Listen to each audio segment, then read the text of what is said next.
ഈ ഭാഗത്ത് ഒരു ഫ്രെയിം സെറ്റ് ചെയ്തിട്ട് വള്ളിച്ചെടികൾ കയറ്റിവിട്ടാൽ എങ്ങനെയുണ്ടാവും? Hello family, welcome and welcome back to Binamis life. എന്തൊക്കെയുണ്ട് വിശേഷങ്ങൾ? എല്ലാവർക്കും സുഖം തന്നെയല്ലേ? നമ്മുടെ കയ്യിൽ ഇങ്ങനത്തെ കുറച്ച് തടിയുടെ പീസസ് ഉണ്ടായിരുന്നു, ചെറിയ ചെറിയ നീളത്തിലൊക്കെ ഉള്ളത്. അപ്പൊ ഞാൻ വിചാരിച്ചു അത് വെച്ചിട്ട് ഇവിടെ ഒരു ഫ്രെയിം സെറ്റ് ചെയ്യാമെന്ന്.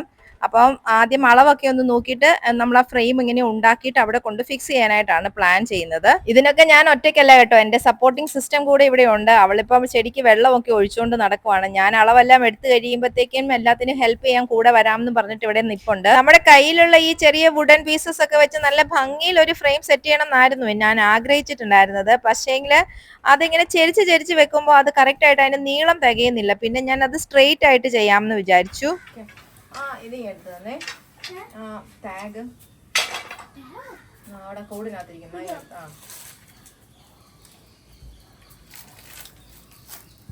ഞാൻ ആദ്യം ആ വുഡ് പീസസ് എല്ലാം അതിന്റെ അളവിൽ അടുക്കി വെച്ചതിന് ശേഷം നമ്മുടെ കേബിൾ ടൈ ഇല്ലേ, ചെറുത്, അത് വെച്ചിട്ട് നന്നായിട്ട് ടൈറ്റ് ചെയ്ത് കൊടുക്കുവാണ് ചെയ്യുന്നത്. കയറും കൊണ്ടൊക്കെ കെട്ടി വെച്ചിട്ടുണ്ടെങ്കിൽ കെട്ടാനും ബുദ്ധിമുട്ടായിരിക്കും, പിന്നെ അയഞ്ഞു പോവാനും ചാൻസ് ഉണ്ട്. അപ്പൊ ഇങ്ങനെയാണെന്നുണ്ടെങ്കിൽ വലിയ പ്രശ്നമൊന്നും ഇല്ലാതെ അത് അവിടെ അങ്ങ് നിന്നോളൂ. ആ മുകളിലേക്ക് എക്സ്ട്രാ നീണ്ടു നിൽക്കുന്ന ഭാഗങ്ങളിൽ ഞാൻ പ്ലാസ്റ്റിക്കിന്റെ കവർ ഇല്ലേ, കവർ ഇങ്ങനെ ചുറ്റി കൊടുത്തിട്ട് അതും ഒന്ന് ടൈറ്റ് ചെയ്ത് വെക്കുന്നുണ്ട്. ആ ഭാഗമാണ് നമ്മൾ ചെടിച്ചട്ടിക്കകത്തെ മണ്ണിനകത്തോട്ട് ഇറക്കി വെക്കുന്നത്. ഒന്നും കവർ ചെയ്യാതെ നമ്മൾ ചിലപ്പോൾ മണ്ണിലേക്ക് ഇറക്കി വെച്ചിട്ടുണ്ടെങ്കിൽ എപ്പോഴും വെള്ളം ഒഴിക്കുന്നതല്ലേ, അപ്പൊ അത് ദ്രവിച്ചു പോയിട്ടുണ്ടെങ്കിൽ അത് ഒടിഞ്ഞു പോകും. അതുകൊണ്ടാണ് ഞാൻ കുറച്ച് പ്ലാസ്റ്റിക്കിന്റെ കവറൊക്കെ ചുറ്റിയിട്ട് അത് മണ്ണിലേക്ക് ഇറക്കി വെക്കാമെന്ന് വിചാരിച്ചത്. ഇതൊക്കെ ഇങ്ങനെ ഉണ്ടാക്കുമ്പോൾ മനസ്സിലെ ആഗ്രഹം എന്ന് പറഞ്ഞു കഴിഞ്ഞിട്ടുണ്ടെങ്കിൽ ആ ഒരു ഫ്രെയിമില് നല്ല പച്ച നിറത്തിലുള്ള വള്ളിച്ചെടികളൊക്കെ കയറുന്നു, അതിൽ നല്ല കളർഫുൾ ആയിട്ടുള്ള പൂക്കളൊക്കെ ഉണ്ടാവുന്നു. അപ്പൊ കാണാൻ നല്ല ഭംഗിയായിരിക്കും എന്നൊക്കെയുള്ള ഒരു ചിന്തയിലാണ് ഇത് സെറ്റ് ചെയ്യുന്നത്. ഞാനിപ്പോ ശംഖുപുഷ്പത്തിന്റെ വെള്ളയും നീലയും ചെടികൾ കയറ്റി വിടാനായിട്ടാണ് പ്ലാൻ ചെയ്യുന്നത്. അതാകുമ്പോഴത്തേനും അത് നന്നായിട്ട് പെട്ടെന്ന് വള്ളി കയറി പോകുന്ന ഒരു ചെടിയാണല്ലോ.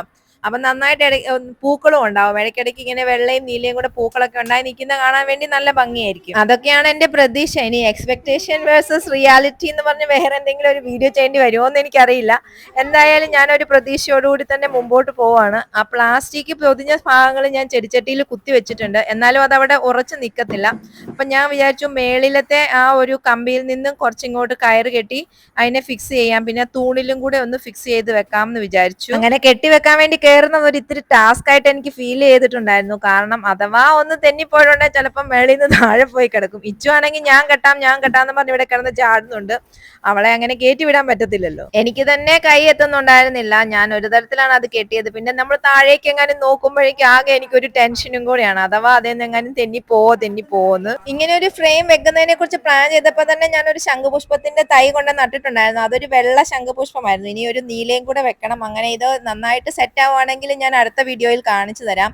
അപ്പം ഈ ഫ്രെയിം നിങ്ങൾക്ക് ഇഷ്ടപ്പെട്ടിട്ടുണ്ടെങ്കിൽ ഒന്ന് ലൈക്ക് ചെയ്യാനും കമന്റ് ചെയ്യാനും മറക്കരുത്. പുതിയൊരു വീഡിയോയുമായിട്ട് വീണ്ടും വരാം. Thank you for watching.